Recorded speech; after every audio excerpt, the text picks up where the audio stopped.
Mi hija Sara desapareció el día de su boda. La policía dijo que había huido para empezar una nueva vida. Pasaron 4 años. Lo perdí todo buscándola. Hasta que un abogado llamó a mi puerta con una carpeta llena de pruebas y me dijo algo que no podía creer. Antes de continuar, dale un like a este video, suscríbete a Historias con Alma y escribe en los comentarios desde qué país o ciudad nos estás viendo. Quédate hasta el final porque lo que descubrí después te dejará sin palabras. Ahora sí, continuemos con la historia. Me llamo Rubén Hidalgo. Tengo 64 años, aunque me siento como si tuviera 100. Pasé 30 años entrando en edificios en llamas, salvando vidas, siendo el héroe. Pero no pude salvar a la persona que más importaba. Mi hija Sara, mi única hija, desaparecida sin dejar rastro en lo que debería haber sido el día más feliz de su vida. Déjame llevarte a ese día. 13 de junio de 2020. El tipo de sábado soleado que te engaña haciéndote creer que todo saldrá bien. El tipo de día que te hace olvidar que el mundo puede ser cruel. Yo estaba en el vestíbulo de la iglesia ajustándome la corbata por enésima vez. Sara debía estar en la suite nupcial del piso de arriba, preparándose con sus damas de honor. Yo debía llevarla del brazo hasta el altar en 20 minutos. En cambio, estaba allí escuchando a su dama de honor, Jessica, explicarme entre lágrimas que Sara había desaparecido. ¿Qué quieres decir con que se ha ido?, pregunté con la garganta repentinamente seca. Fue a buscar algo a su coche hace 1 hora, sollozó Jessica. Nunca volvió. Su teléfono va directo al buzón de voz. Rubén, su coche sigue en el aparcamiento, pero ella no está por ninguna parte. Las siguientes horas se difuminaron como escenas de la pesadilla de otra persona. Interrogatorios policiales. Perros de búsqueda. 200 invitados a la boda de pie con sus mejores galas, susurrando a sus espaldas. Y David Moreno, el prometido de mi hija, con su rostro perfecto retorcido en lo que ahora sé que no era dolor, sino cálculo. La madre de David, Isabel Moreno, una mujer que siempre me había mirado como si fuera basura, intervino de inmediato y tomó el control. Oficiales, tienen que entenderlo, le dijo a la policía con una voz llena de preocupación que ahora reconozco como actuación. Sara ha estado bajo un estrés tremendo planificando la boda. El padre de ella, bueno, su problema con la bebida. Rubén, la alejaste con tu comportamiento. Quise gritar. No había tocado el alcohol en 15 años. No desde que Sara era adolescente y me hizo prometerlo. Pero Isabel era rica, estaba bien conectada, era persuasiva. Y yo solo era un bombero jubilado con las manos encallecidas y una dirección de barrio obrero. La policía investigó durante 6 meses. No encontraron nada. Ningún cuerpo, ninguna prueba de crimen, ningún testigo. La cuenta bancaria de Sara no había sido tocada. Su apartamento seguía intacto. El alquiler lo pagaba David, quien afirmaba que lo mantenía para cuando ella regrese. El caso se enfrió. La teoría oficial fue que Sara había tenido miedo en el último momento y había huido para empezar de nuevo en algún lugar. Yo sabía que eso no era cierto. Mi hija no haría eso. Sara estaba emocionada con la boda. Me había llamado 2 noches antes riéndose por una confusión con las flores. Me dijo, «Papá, no puedo esperar a que me lleves del brazo hasta el altar». Esas fueron las últimas palabras que me dijo. Después de que terminara la búsqueda, me derrumbé. Mi esposa, la madre de Sara, había muerto de cáncer cuando Sara tenía 10 años. Sara era todo lo que me quedaba. Vendí mi casa porque cada rincón me la recordaba. La cocina donde hacíamos tortitas todos los domingos. El garaje donde le había enseñado a cambiar el aceite. El jardín trasero donde habíamos plantado un cerezo cuando se graduó de la universidad. Me mudé a un piso pequeño en el sureste de Valencia, apenas amueblado, apenas viviendo. Mi pensión cubría las facturas, pero solo eso. Había gastado casi todos mis ahorros en investigadores privados que no encontraron nada. La familia Moreno había sugerido que los estaba acosando cuando seguía haciendo preguntas. Estaba arruinado económicamente, destruido emocionalmente y completamente solo. Hasta ese día, 4 años después, en noviembre de 2024, cuando Martín Castro apareció en mi puerta. No lo reconocí al principio. Un hombre con traje caro sosteniendo un maletín de cuero, de pie en el pasillo de mi edificio deteriorado. Parecía fuera de lugar, como un diamante en un depósito de carbón. «Señor Hidalgo», preguntó. «Rubén Hidalgo». «Depende de quien pregunte», dije con una mano en la puerta, listo para cerrarla. Había aprendido a desconfiar de los extraños bien vestidos. «Me llamo Martín Castro. Fui amigo de Sara en la universidad. Estudiamos juntos, mantuvimos el contacto. Señor Hidalgo, necesito hablar con usted sobre su hija. Creo que sé qué le pasó». Mi corazón se detuvo. En 4 años había escuchado una docena de teorías, cientos de pistas falsas, y nada se había acercado a la verdad. Pero algo en los ojos de Martín me hizo hacerme a un lado y dejarlo entrar. Se sentó en mi sofá desgastado y sacó una carpeta. «Necesito que entienda algo primero», dijo Martín. «Ahora soy abogado. Derecho corporativo. Cosas aburridas, sobre todo. Pero nunca me olvidé de Sara. Cuando desapareció, algo no me cuadraba. David Moreno siempre me pareció raro. Demasiado perfecto, demasiado ansioso por seguir adelante. La policía lo investigó», dije, aunque las palabras me sabían amargas. «La policía investigó durante 6 meses y no tenía nada en que basarse», corrigió Martín. «Pero yo tenía algo que ellos no tenían. Persistencia y tiempo. Señor Hidalgo, he pasado 4 años investigando la vida de David Moreno. Lo que encontré va a sonar imposible, pero necesito que me escuche». Abrió la carpeta y me mostró documentos. Extractos bancarios, impresiones de correos electrónicos, fotografías. Mientras leía, la habitación pareció inclinarse. David Moreno no era un exitoso promotor inmobiliario como había afirmado. Era el hombre de paja de una operación de fraude de seguros. Su madre, Isabel, la dirigía. Habían estado simulando accidentes, presentando reclamaciones falsas, cobrando millones. Tenían una red de médicos que escribían informes médicos falsos, talleres mecánicos que dañaban coches deliberadamente, incluso el dueño de un crematorio que proporcionaba certificados de defunción falsos. «Sara lo descubrió», dijo Martín en voz baja. «Trabajaba como profesora, pero también hacía contabilidad por su cuenta para ahorrar dinero para la boda. David la contrató para organizar algunos archivos de su negocio. Ella era buena con los números. Rubén, demasiado buena. Vio las discrepancias. Me mostró una impresión de mensajes de texto recuperados de la copia de seguridad en la nube de Sara a la que Martín había accedido de alguna manera. Mensajes de 3 días antes de la boda.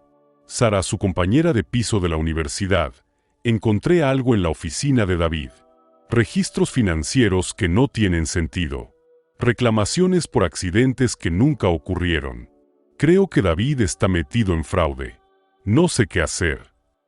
Compañera de piso, tienes que contárselo a alguien. A la policía. Sara, necesito estar segura primero. Voy a hablar con David esta noche. Ese fue el último mensaje que Sara envió. No podían dejar que los expusiera, dijo Martín. La boda era en 3 días. Si hubiera ido a la policía, si hubiera cancelado la boda y explicado por qué, todo se habría desmoronado. Isabel Moreno tiene contactos en todas partes. Rubén, en la policía, en los juzgados, en el ayuntamiento. Necesitaban que Sara desapareciera de una manera que no apuntara hacia ellos. ¿Dónde está? Mi voz salió como un susurro. ¿Está viva? Martín me miró a los ojos. No lo sé, pero tengo una pista. Hay una propiedad en la costa de Castellón, cerca de un pueblo pequeño. Está a nombre de una sociedad pantalla, pero la rastreé hasta Isabel Moreno.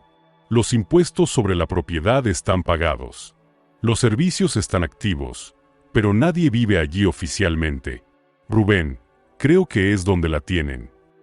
¿Qué la tienen? ¿Quieres decir que está viva? Esperanza y terror luchaban en mi pecho. Creo que sí. Si la hubieran matado, habría necesitado deshacerse de un cuerpo. Demasiado arriesgado. Pero si la mantienen en algún lugar remoto, donde nadie pensaría en buscar, podrían alegar que huyó y quedarían libres. Probablemente le dijeron que si coopera y se queda callada, no harán daño a su familia. No te harán daño a ti. Ya estaba de pie, alcanzando mi chaqueta. 4 años de dolor se estaban cristalizando en algo más duro, algo parecido a la rabia. Tenemos que llamar a la policía, dijo Martín. Pero su tono sugería que sabía que eso no iba a funcionar. Dijiste que Isabel tiene contactos. ¿Quién nos va a creer? Tienes teorías y pruebas circunstanciales. Yo soy un padre destrozado que todo el mundo cree que alejó a su hija. Necesitamos pruebas, Martín. Necesitamos encontrarla nosotros mismos. Martín también se puso de pie. Esperaba que dijeras eso. Pero Rubén, tenemos que ser inteligentes en esto. Si entramos corriendo y nos equivocamos, o si nos atrapan, podrían moverla. O algo peor. Entonces no nos atraparán. Quizás te estés preguntando de dónde saqué el valor, la fuerza para hacer lo que vino después. Déjame ser claro sobre algo.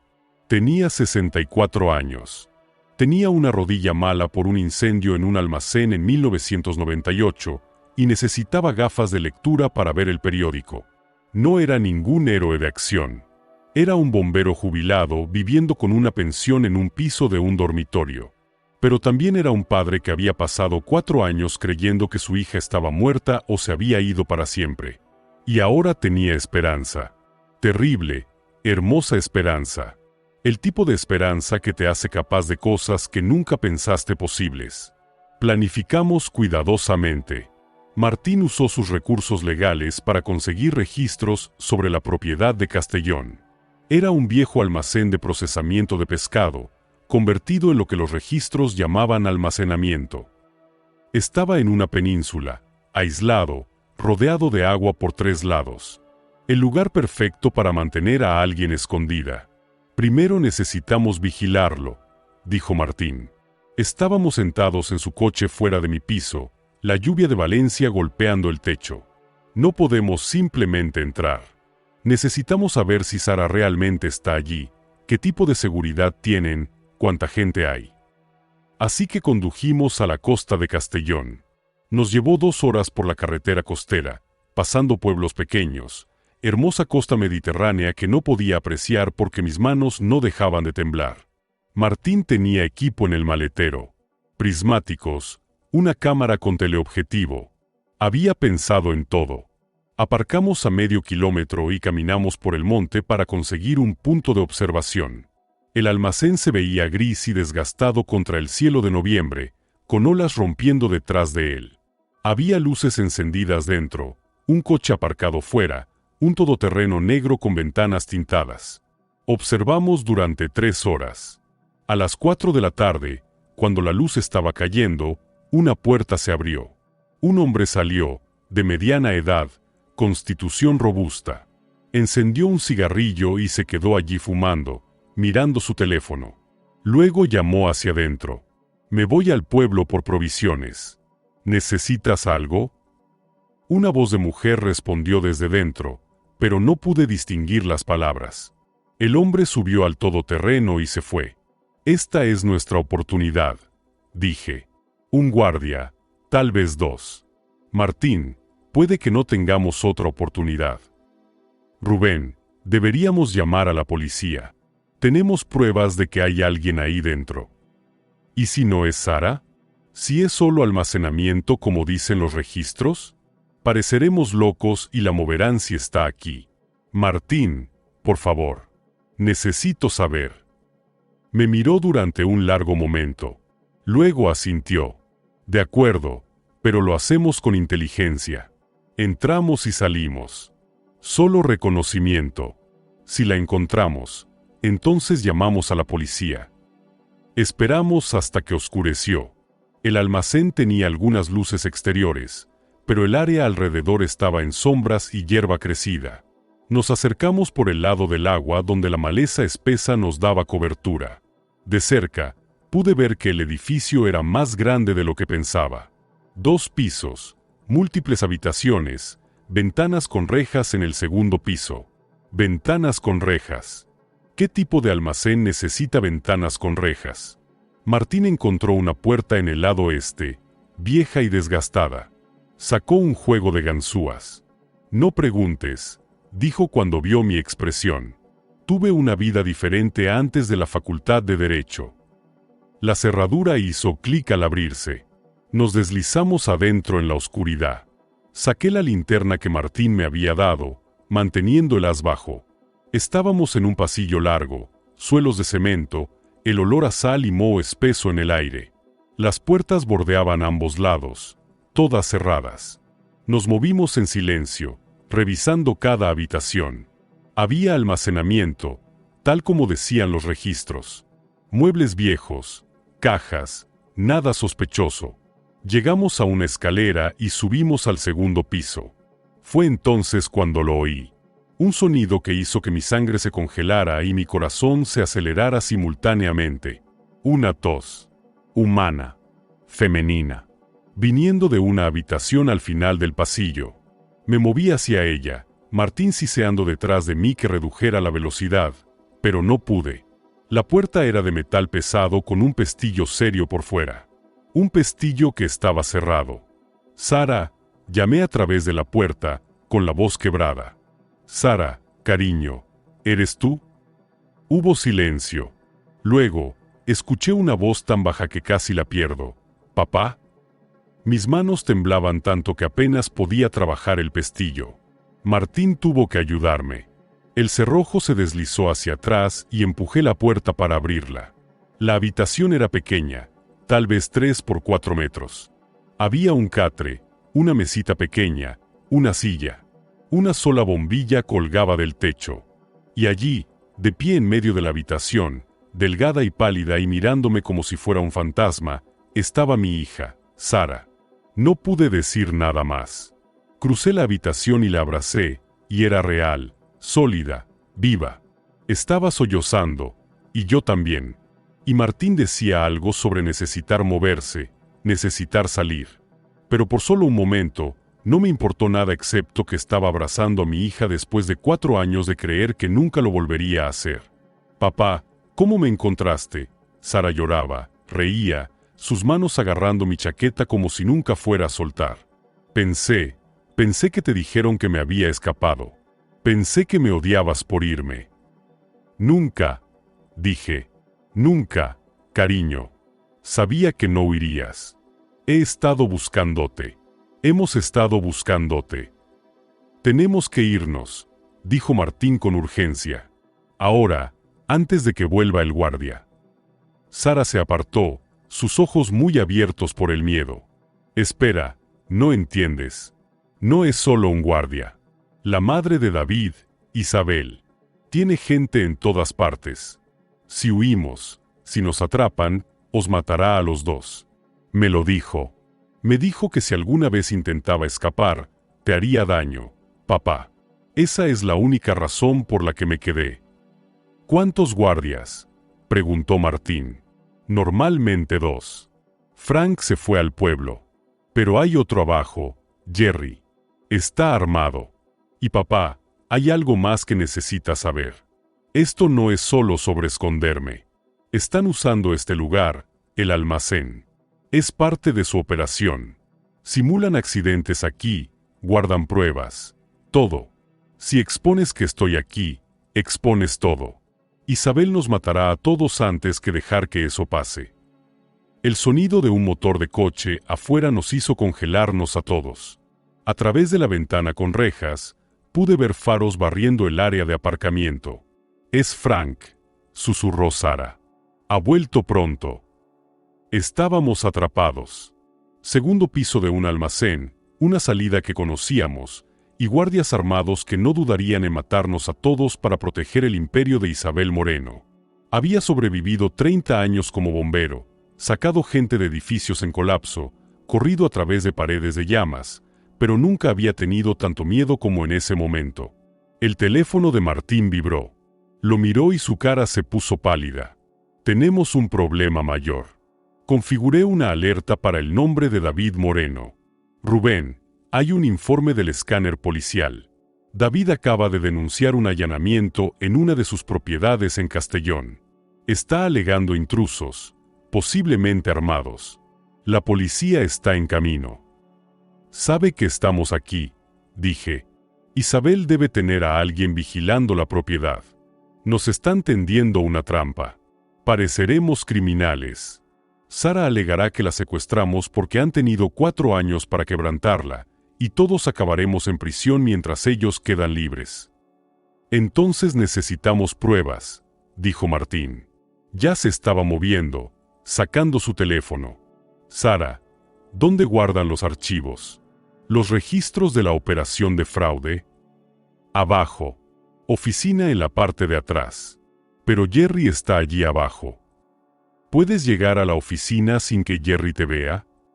Sara asintió lentamente. He estado aquí 4 años. Conozco este lugar. Hay una ruta trasera, pero papá, ¿qué estás planeando? Martín estaba escribiendo furiosamente en su teléfono. Voy a subir todo a mi servidor en la nube seguro. Si podemos conseguir esos archivos, fotografiarlos, subirlos antes de que llegue la policía, no importará lo que alega Isabel. La evidencia estará ahí fuera. Y estoy enviando un mensaje a una amiga periodista del Levante. Si nos pasa algo, ella sabrá dónde buscar. Era un plan desesperado, pero era todo lo que teníamos. Yo distraeré a Jerry, dije. Sara, tú consigues los archivos. Martín, tú subes. Tenemos tal vez 10 minutos antes de que llegue la policía. No esperé argumentos. Ya estaba bajando las escaleras. Podía oír a Jerry abajo hablando por teléfono. Sí, jefa. Entendido. Nadie sale. Entré en la planta principal y me aclaré la garganta. Jerry se dio la vuelta. Un hombre grande con una pistola ya en la mano. Policía Nacional. Mentí, sacando mi cartera y mostrándola demasiado rápido para ver. Tenemos una orden para esta propiedad. Necesito que baje el arma. Era una mentira terrible, y Jerry no se la tragó ni por un segundo. Pero lo confundió lo suficiente.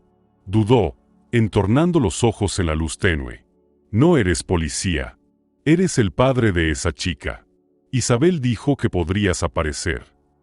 Levantó la pistola y yo hice lo único que se me ocurrió. Agarré una silla plegable de metal apoyada contra la pared y se la lancé. Le dio en el pecho y tropezó hacia atrás, la pistola disparándose con un estallido ensordecedor.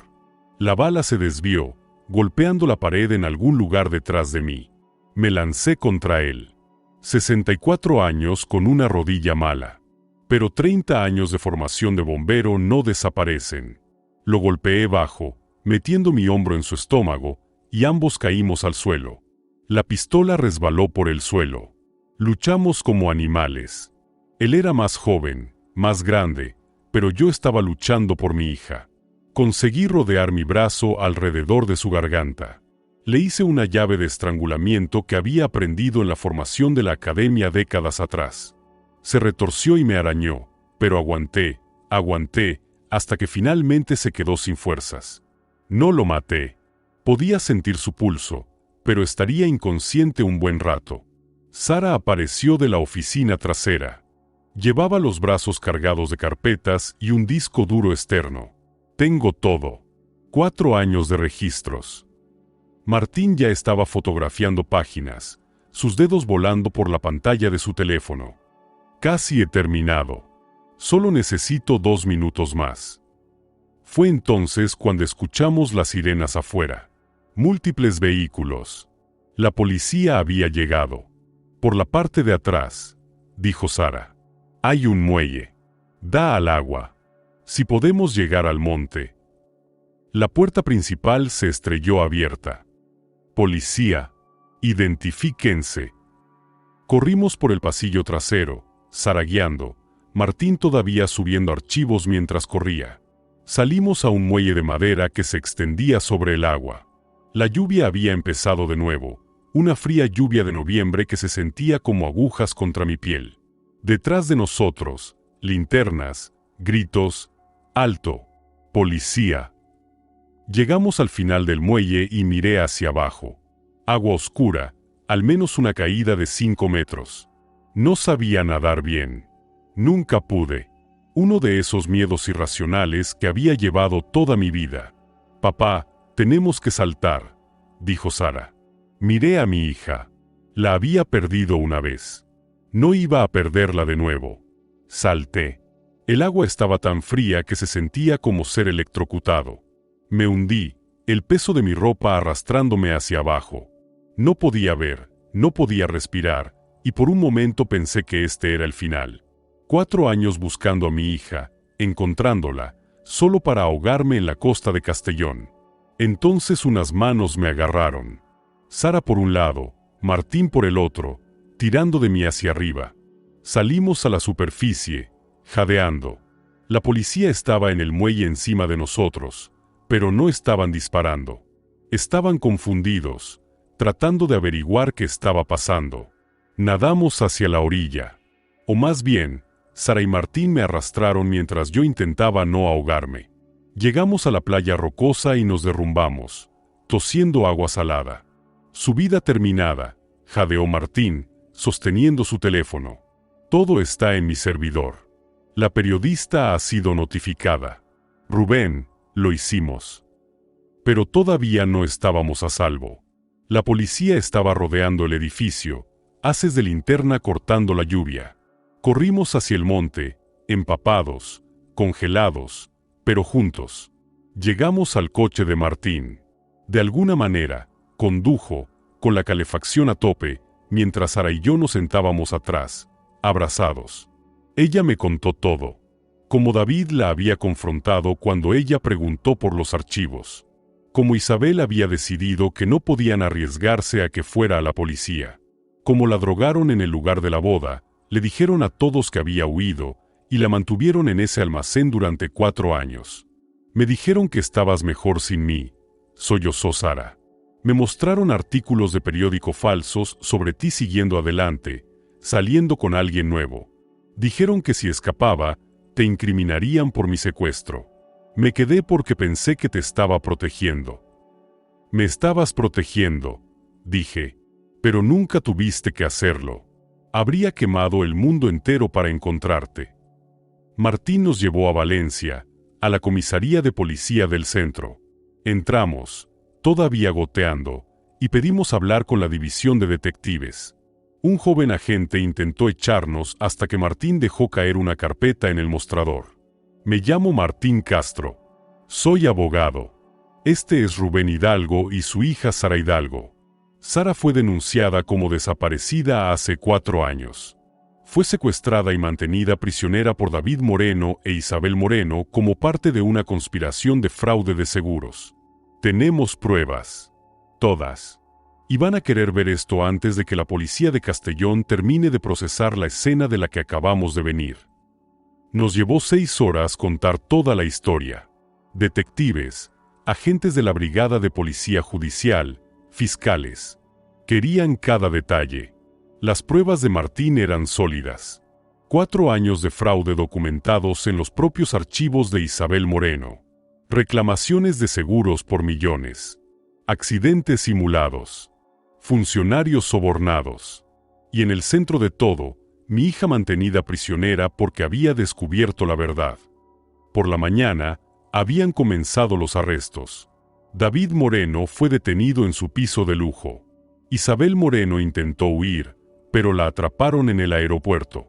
Una docena de otros implicados en la red de fraude. Las noticias lo llamaban el caso de fraude de seguros más grande en la historia de España. Sara se quedó en mi piso. Pedimos comida para llevar y apenas la tocamos. Demasiado agotados para comer, demasiado nerviosos para dormir. Ella miró alrededor del pequeño estudio con sus paredes desnudas y muebles de segunda mano. Papá, vendiste la casa. No podía vivir allí sin ti. Lo siento mucho por todo lo que pasaste. No te atrevas a disculparte, dije. Sobreviviste 4 años en cautiverio. Te mantuviste fuerte porque creías que me estabas protegiendo. Sara, no tienes nada de qué disculparte. Se apoyó en mi hombro como solía hacer cuando era pequeña. ¿Qué pasa ahora? Ahora te curas. Los dos nos curamos. Testificamos en los juicios. Nos aseguramos de que David e Isabel pasen el resto de sus vidas en prisión. Y luego descubrimos el resto juntos. ¿Podemos recuperar la casa? Me reí. De verdad me reí. Por primera vez en 4 años. Probablemente no. La vendí bastante barata.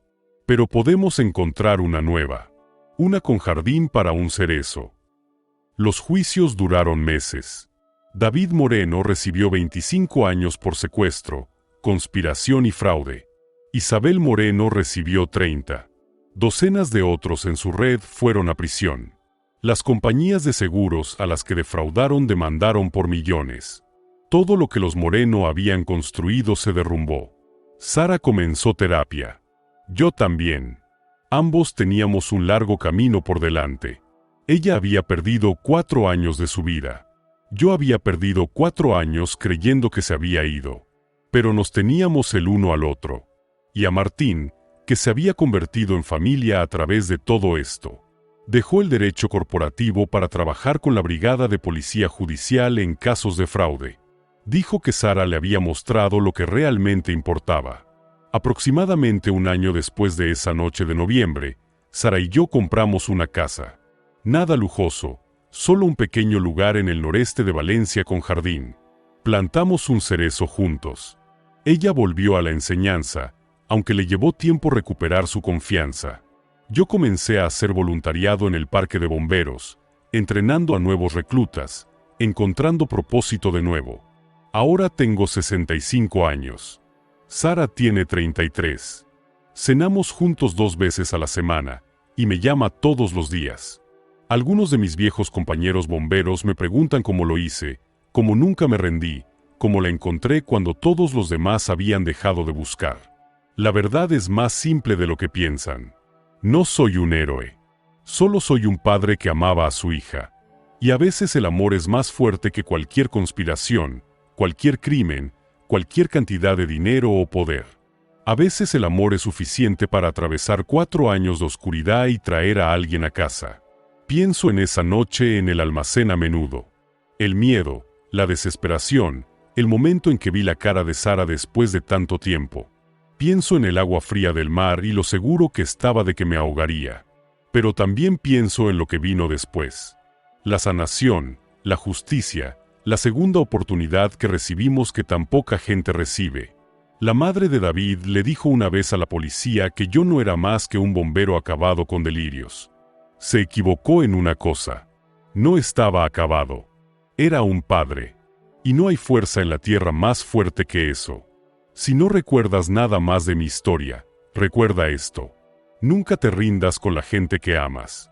Nunca aceptes las explicaciones fáciles. Y nunca subestimes lo que un padre puede hacer para salvar a su hijo.